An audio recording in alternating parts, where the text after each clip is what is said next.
So Chris, 3 years ago, we talked about the importance of financial services firms spending time on rebuilding trust and redefining the employee brand. What do you think's happened in the last few years? Well, I think if you go back the last 10 years, we know that the issue of trust is something that's continued to trouble CEOs, and I think that's continued very much in the last 3 years. I think the issue that has got even more prominence has been purpose, and organisations really focusing on what their organisations stand for. And we know that millennials, when they're coming into the workforce, 2/3 of them are saying what an organisation stands for is absolutely critical to them making a decision on which organisation they want to work for. So trust, absolutely, but purpose, I think, is probably something that we hadn't quite anticipated 3 years ago as much as we've seen it actually materialise. Yeah, I would agree with that, actually. I think the importance of linking purpose to brand and then taking it down to valued behaviours and actually making sure that all of those things are authentically connected. I think that's a big focus. But what about the issue that purpose could be seen as something that's now an overused term?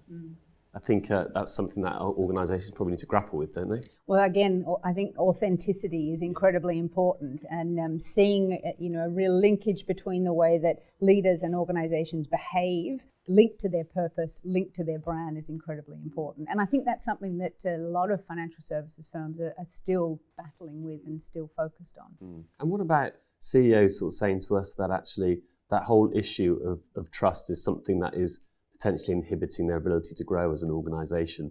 That seems to be something that's still very high up the agenda, and CEOs are talking about it a lot more. But as you say, I think the bigger issue is actually making sure that they're walking the talk as well as just articulating what the problem is. I agree. I think trust is an inhibitor. I think it's an inhibitor from a customer and a client perspective, and an inhibitor from a talent perspective as well since the financial crisis. So I think that's the reason that CEOs and boards are so focused on how do we build that trust, how do we rebuild that trust, and how do we do it as I say, in a very authentic way.